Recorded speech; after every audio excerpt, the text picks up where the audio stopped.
But what tips can you share on sourcing postcards? Now, Alright, for this video, I got some really neat stuff to go over. The first thing is I sold 13 cards on eBay, 0 on Etsy, and 0 on HIP. And at the publishing of this video, I will be canceling my HIP subscription.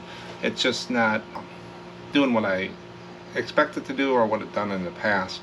So my subscription comes up my yearly, so I'll be canceling that. Now if they do something with the site later on, stuff like that, I really liked HIP, but just ever since October last year when eBay did their Q4 stuff and the sync broke, it's just more to maintain than worth the time.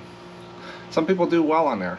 I struggled with it for the last 6 months, but I decided my subscription's up, I'm not gonna renew. But I sold 13 items on eBay for about $80, and we'll go through those real quick. And then I got a special topic: invisible ink postcards. Yeah, invisible ink. Got some little details about those and some examples, what to look for. Kind of elusive, but then they're not. They're called by a different name as well, and I'll get into that. And then, are you a top-rated eBay seller? That was the poll I put out one Saturday. And we'll go over the stats and what people replied for that. And then I got some viewer comments.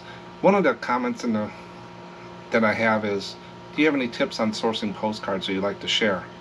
So I go over about 8 or 9 things that I look for when I'm sourcing postcards. So stick around at the end of the video for that. But let's go ahead and I'm going to run through these what sold cards real quick. Some are ships and boats like normal, but I did sell an ink blotter. But the first one was a gentleman that liked this photo. It's the Ranger. Everything's on the back.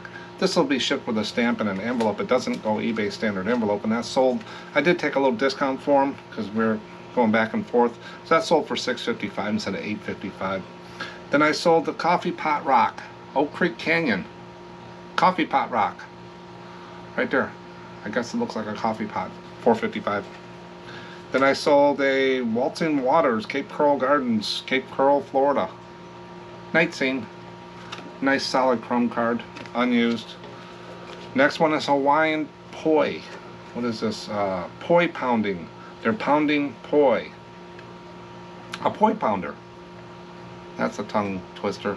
But Hawaiian cards always do pretty well. You know, they're not the top dollar, but they sell.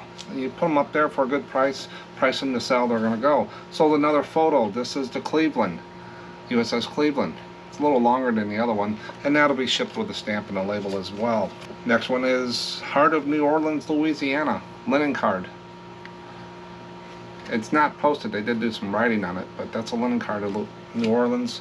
And then I have these goofy postcards.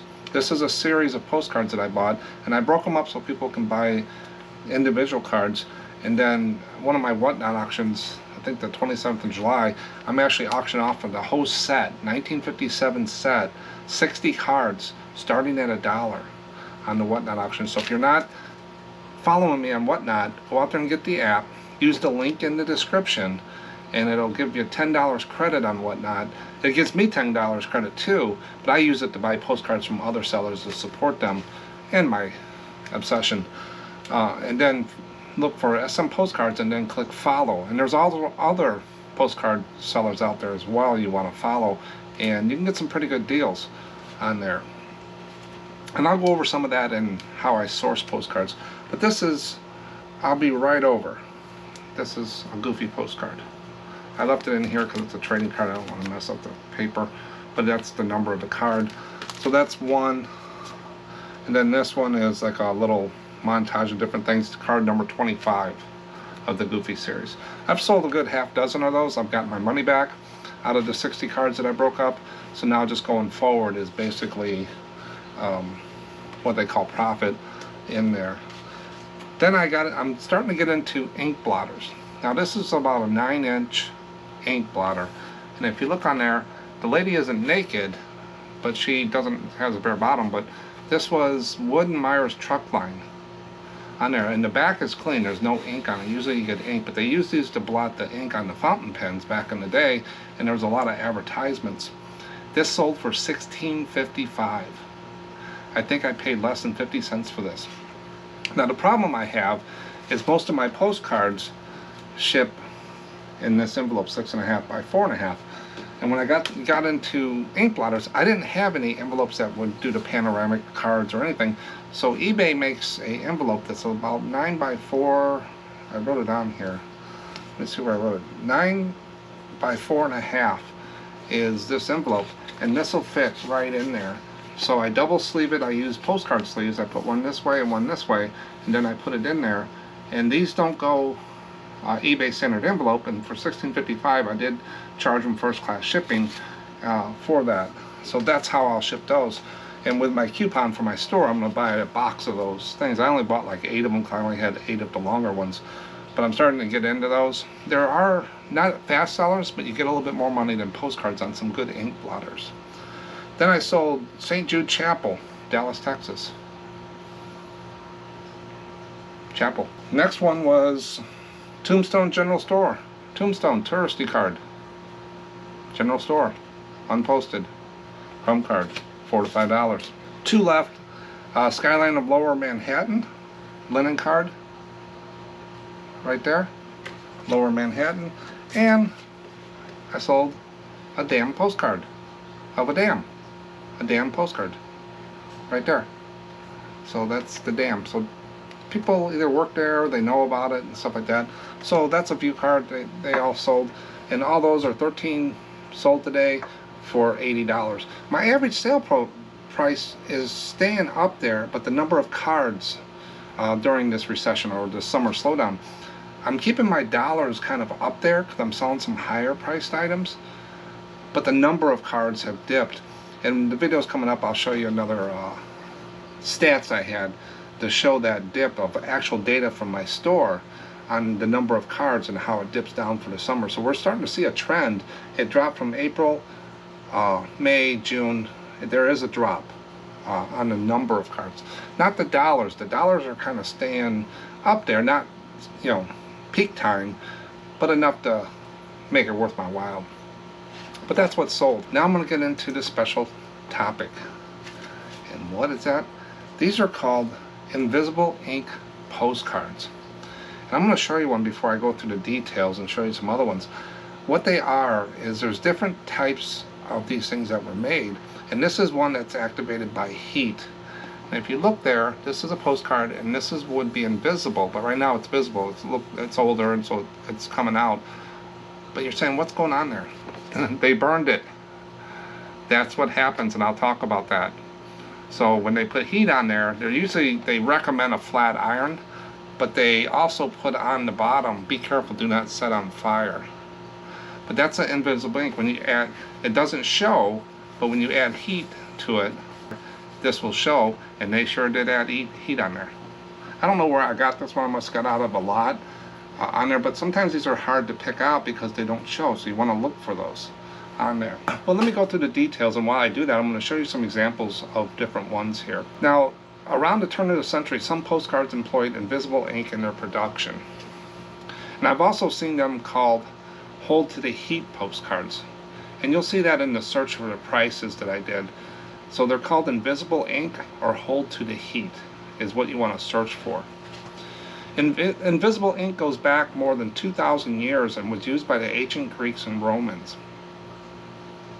Invisible ink was also used during wartime and in the spying community. Different things you can do with the ink. There's some reactants they used during World War II, and once like the Germans or the spies figured out that people were reading them, putting a reactant, they did it where you have to put it on 3 times and wait for like 30 minutes in between, then it would show the text.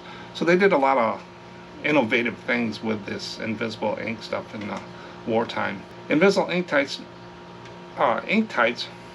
are used on postcards are mostly heat sensitive. So most used a hot flat iron to heat the card. Some use light bulbs, but you'll see warnings about making sure you don't start them on fire on the cards as well. A lot of them have that on there.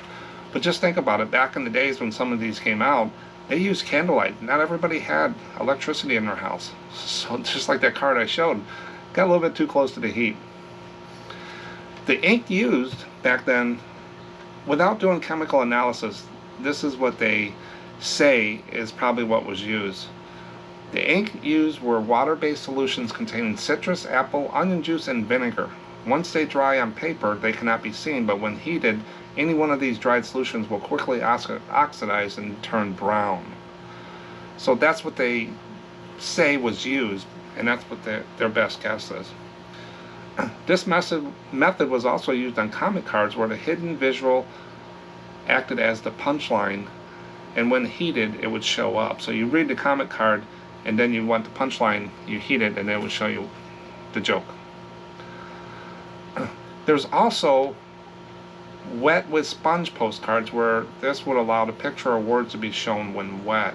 So there's invincible ink, hold to the heat, and wet with sponge postcards are the three things that I found with these types of postcards. And as you saw a lot of the pictures that I showed of these different ones, and some are showing and some aren't. It depends on the age and how many times I think they were heat activated showing up. They are kind of elusive. There's not a lot of them out there. I didn't see a lot of them sold. So let's get into some of the pricing. So when you see these cards, you have an idea what they are. Under invisible ink, I did a search on eBay. This is right from eBay. I didn't see anything sold for invisible ink on the search I did. But here's the four I found with the name invisible ink in my search criteria. The first one, 1906 set of 6 magic invisible ink novelty postcards. It's a set of 6, so you get 6 of them for $116. That's a lot of money on there, but there's a set of 6 for $160, or best offer, and $12 to ship it. It's a little high unless there's some other ones in there that are worth that, but for a lot of them, of 6 of them, $116 listed, not sold. Then you got one here. This is a wet with the sponge invisible ink. So it showed up under invisible ink because it's got that in the title, and it also has wet with sponge. So at the top there, it kind of says white starting at the top down with a wet sponge, and the picture will show up. So that's a wet with the sponge one, and that's going for $16.99. They already priced it down 15% and $1.50 shipping. They might have to go down a little bit more, as you'll see. The other one on the right is I Am Surprised Man Tripping Down a Hill, invisible ink novelty. It's got some good keywords in there. Invisible ink, novelty. I get rid of the quotes. $12.99. They are elusive. Throw best offer on there and see what you get. $1 shipping. Just throw that $1 into the price. Put free shipping. People love free shipping. Coming to See You, Man Tripping Downhill.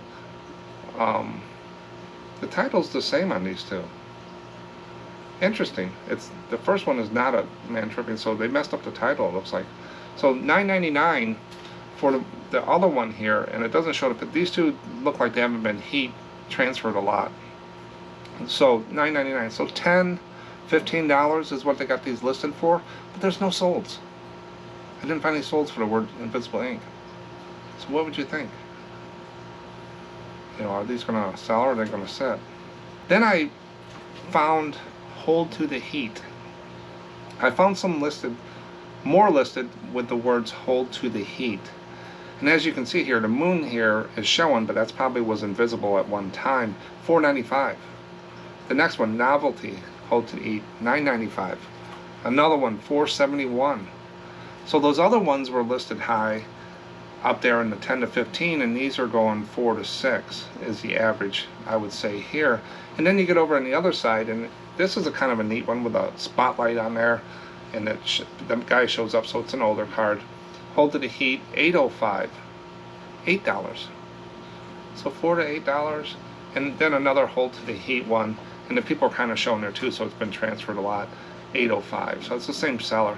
So $4 to $5, $5 to $7, and then you got the other ones that are higher price. No, just like normal with all postcards, they're all over the board with pricing. And like the one I showed you here, that's not going to sell real well with that on the back. No one would really want that in their collection. I have it in a novelty collection because I got it in a lot, and I knew what it was when I saw the burn mark on it. But look at that on there. Be careful with these. If you see them, they're not gold. But if you get some real neat ones and they're in really good condition, they might be worth something, but I would look for the heat ones and the wet ones. So as you're going through the lots of cards, I would say they're going to sell between $5 and $8. And I don't think they're going to go for 116 on there. But that's invisible ink, hold to the heat, wet with sponge postcards. Who knew? Now let me get into the poll.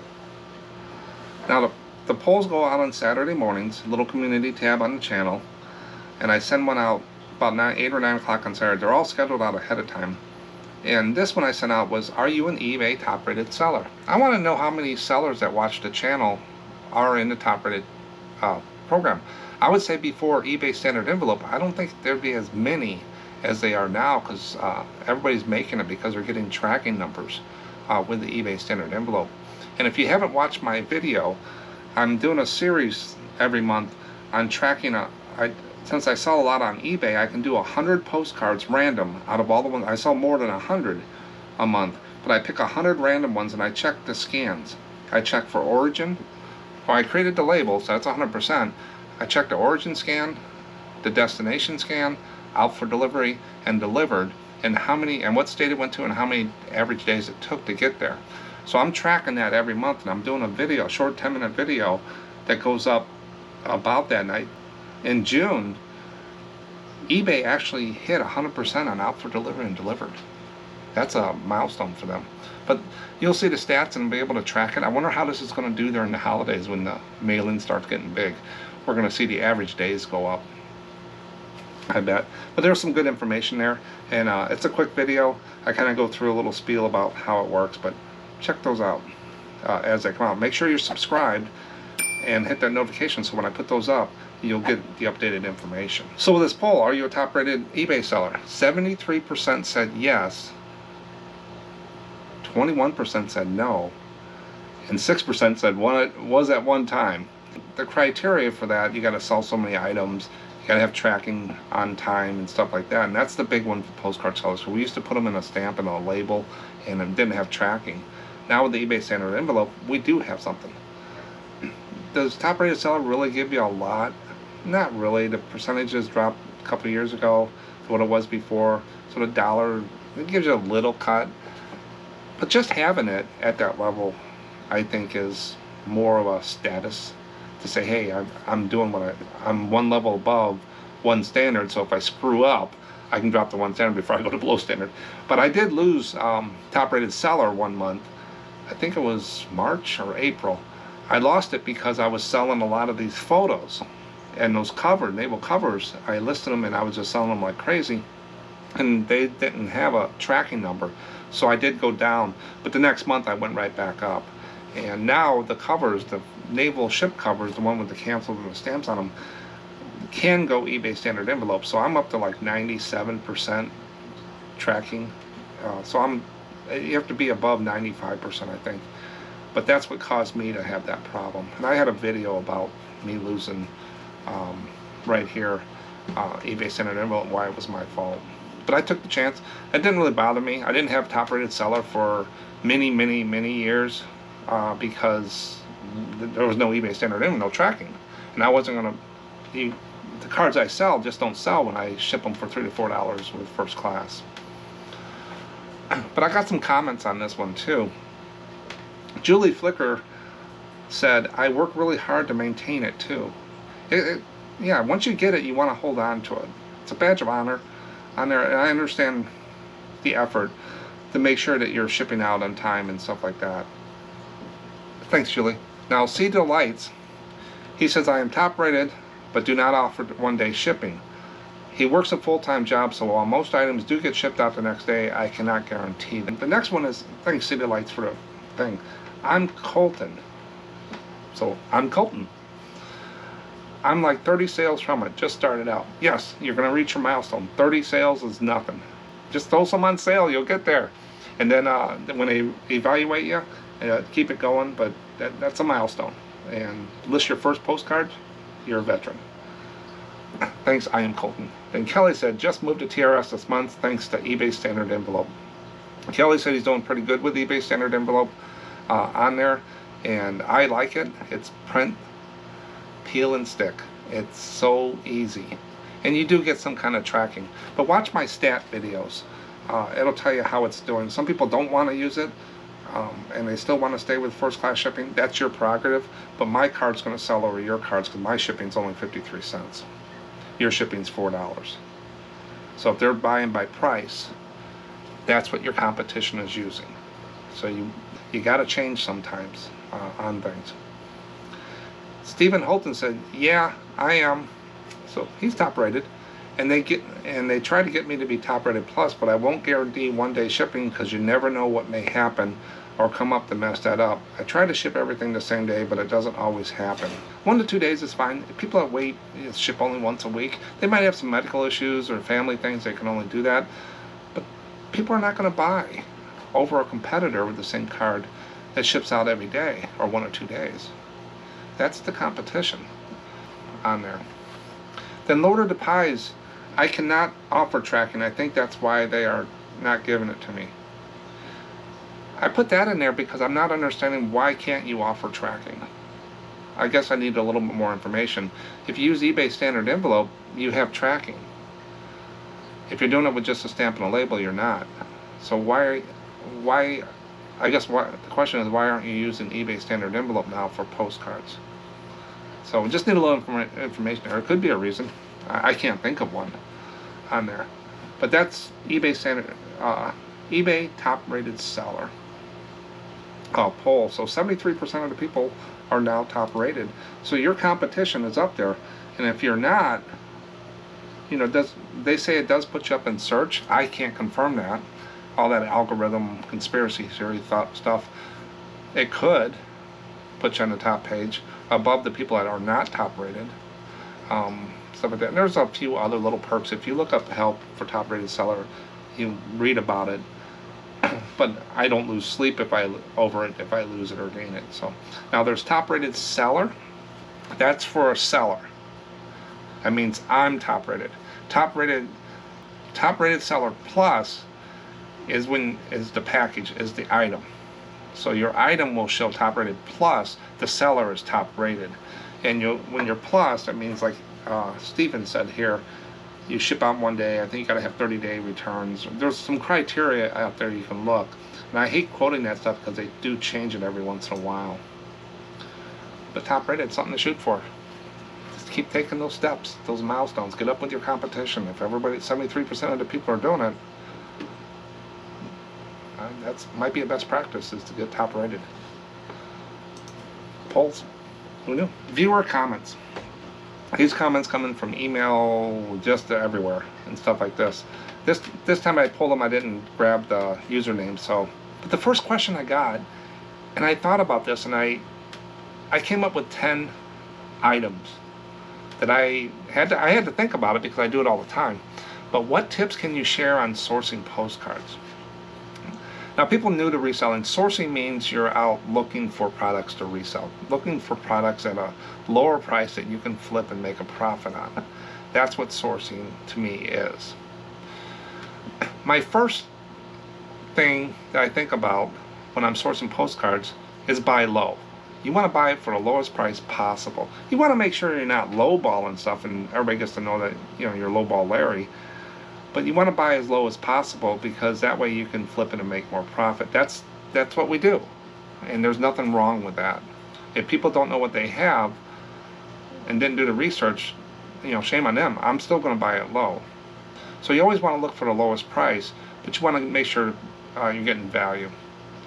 The next place, number 2, where I look mostly for sourcing is estate sales, auctions, and also now I look at Whatnot. Whatnot, you can get some cards for 50 cents and under, or good lots of them. Some of these sellers are selling lots of 100 cards and they're going for $20 or $15 plus some shipping. But the next one you buy, it goes down a little bit more. So don't disregard Whatnot.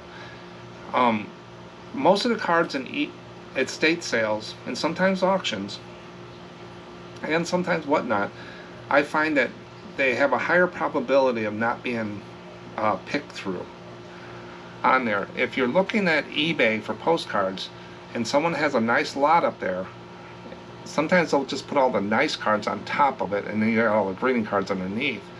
So the more pictures is better, then also look at that seller's store and see if they're selling postcards. If you see postcards in the seller's store, I'll leave it up to you and the seller, but I would say it's pretty well picked through, the good ones. Now, I don't mind it too much because I sell cards that they don't want to sell. Divided back and down, Chrome, they're all looking for RPPCs, the top dollar ones. I'll go out there and I'll pick up their spoils and I'll sell those cards. That's my niche. But you want to be careful about picking through. Even auctions. I always thought auctions were pretty safe. They didn't know what postcards were. But I walked into my favorite auction and I was picking up something. They were doing a preview and setting up for the next week's auction. And I noticed a lady sitting over at a table with a bunch of postcards. She was actually going through the postcards. So she was picking through these postcards. Did I buy any postcards in the next auction? Nope. So they do that too.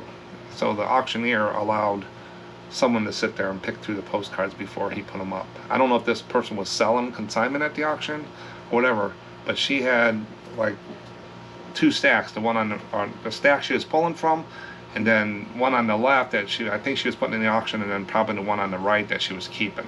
So those cards were picked through. So you want to be careful about pick through cards if you're looking for certain cards. Another thing a lot of people don't do is they miss deals because they don't keep spare funds. You got to have like an emergency fund for that one guy that calls you and says, I got 10,000 postcards I inherited from my aunt. Do you want them? $500. Well, if you don't have the $500, he's going to move on. So I always have spare money sitting to the side waiting for that phone call. I have a gentleman right now from New York that reached out to the club out there that I did a presentation for, the New York Post Club, and we're working on a deal. I haven't heard back from him yet. I sent him some information I needed, but it could be 2-3 boxes of postcards. I don't know how much or what's in them yet, but you'll get those phone calls just out of the blue. So you always want to have a little bit of spare money so you can get those deals. And next thing is check the condition. When you're sourcing postcards, you want to check the condition. Smoke, water, bugs, etc. You know, the smoke smell on postcards, if I get those, I don't even try to get rid of them anymore. They go in the flea market box and they go up. I have a guy at the flea market who'll buy the whole box for $5 or whatever. He doesn't care. He uses them. I don't know what he uses them for. I got a box from him I'm bringing out this weekend for him. But those types of cards, the smoke, the water damage, how they stored them, if they've been in the attic, they're going to get brown on top and stuff. You want to look at them a little bit, take a good sample of what's in there, be careful. Especially when you're buying online, they're not going to put those cards up on top. But basically I asked myself, would I buy this postcard? And if I ship it and it smells like smoke, is it coming back? I don't take any chances with the smoke smell. I'm not a hypocrite about it or anything. It's just that a lot of people don't like it, and it stinks, and it's just, you can't get it out. A lot of that paper has been in there for years. Also, when I'm looking through postcards and I'm considering buying a lot of them, I keep in mind that 30%, in my head I say 30% of the find will be unsellable. So I always know there's a waste. There's greeting cards, there's damage, just cards that don't sell. There's some that are banned that you can't sell. So I always keep in my mind, if there's 100 cards in the slot, I just keep in my mind 30 of them I might not be able to sell. So I need to negotiate on 70 postcards. Now sometimes all of them will sell. Then the next time 90% don't sell. It just depends what it is, but the average in my head is about 30%. 30 out of 100 I'm not going to do anything with. So you want to think about that and have a way to get rid of those. Mine is the flea market guy. All winter long too, I just stack up boxes here. I brought 6 boxes of damaged cards and stuff like that out there. The guy gave me, $50 for them all. Otherwise they would have went in the garbage, but he uses them for something, and he might find some that he can use. But think about, the bad ones that you won't be able to sell. Albums. A lot of people ask me about albums. Albums are great. They're special collections and stuff like that, but the biggest thing you want to watch for is the acid burn on the cards, and also if they're glued in. If they're glued in real bad, you're going to have to sell. I'll just resell the album. I don't try to take them out of there and try to get the paper off. You're going to damage the card, damage the album, and stuff like that. So always ask, are they glued in? The ones with the little triangles on the sides, and stuff like that are the ones that stick in there. You'll get some little triangle acid burn, I call it, on the card, but those are ones you're looking for. The glued in ones, not as much. Consider weight when shipping. So when you're buying cards online or from somebody and they're going to ship it to you, just consider one of those big long white boxes is about 10 pounds. So if you're buying 4 boxes of cards, you're buying 40 pounds. So you want to think about the shipping of postcards is going to be heavier than buying 10 action figures or 10 pieces of clothing. So roughly I say 10 pounds per one of those boxes, and they can hold 700-800 cards. Whenever I do negotiations with people now, like with this gentleman, I'll be looking at his cards, and he's in New York, so he's going to ship them. And we talked a little bit about pricing, but I haven't seen the cards yet, or he hasn't sent me any pictures or any details. But I told him how I do it, and this is what I expect, and I kind of set the thing. So a lot of them have never sold postcards. His wife inherited them, and I told him this is how it works. If I like it, I'll make an offer. Now I'm going to make an offer on the cards first, and we're going to negotiate those. So the price of the cards is separate than shipping. Then you tell me what it's going to cost to ship, and I'm going to pay you back for shipping. A lot of people will get a deal, a lot of cards, and they sell it to you for, say, $100, and you send them $100, but it cost them $30 to ship it. Then they say, well, and then they try to cheap out on shipping, and they just throw it in a box, not protected, and stuff like that. So I always try to do the shipping separate on there. When I bought that special collection, we came up on $1,200 for all the postcards, and I said, here's $100 for the shipping. The guy packed them nice, went to UPS, they kept them I asked them to keep them in the albums, pack them nice and stuff. Here's an extra $100. And it cost like $75 to ship those to me from California or whatever it was. I think 50 to 70 or something. I forgot what it was, but he got a little extra for his time, but he took time to do it right. So that's what I do. I don't know if anybody else does anything like that, but I always negotiate card price, and then I look at shipping. Now the total cost of the buy, an average per card, is those combined, the shipping and the cards. But a lot of times if I buy cards, I get them really cheap. Watch out for high bid. On high bid, you'll see a lot of auctioneers doing postcards. $1 for 10, $1 for a lot, stuff like that, and they'll break them out. They have people sitting there sorting these things out. You can get some really good deals on high bid, but you need to look at the details. Buyer's premium. What is that, 10, 15%? That means if you pay something $100, you're going to pay 15% more for the buyer's premium. They're going to charge you that premium for buying something. Shipping. What is their shipping charge? It's usually outrageous. They don't want to ship, so they have some other company do it. And then you got to contact them and do all this other, and handling charge. Then they say on top of the shipping, there's a $20 handling charge. So your $100 postcards are now $170, $160. Now you're almost way out of range to sell these cards. So you want to check your details before you bid and stuff like that on stuff. There. Now, that's probably what it's costing the auction houses, because they're using software and all this other stuff. But you can get burned on there. Now when I use high bid, I have that local auction I go to, he does on site, and he also, when he doesn't have it on site, he does it online. And when it sells, I get an invoice from Jerry, and then Monday or Tuesday I drive over, it's only 20 minutes down the road, and I pick them up. So there's no shipping there. Another thing is, don't forget postcard shows. There's a link in the description, and I got those from Popeye, and I put them in my video thing. Shows all the postcard shows around. There are, I think, 3 websites that'll show you the postcard shows. You can find quarter boxes, you can find people wanting deals, or find people doing things. So there's a lot of links in there. But those are the 10 things about sourcing postcards. A little long, but that's how I think. Anybody else got anything different or any stuff like that? Put it in the comments so people can learn how to do that. But that's kind of what I think. I just kind of threw it together on there. Next question I got is, what sites do you sell on? I get this question a lot. What sites do you sell on? So I sell on eBay, Etsy, and whatnot now. I've dropped HIP. So eBay is 80% of my sales. Etsy is 15%. Whatnot is kind of separate. So now it's going to be is eBay is probably going to turn into 85% and 15% Etsy.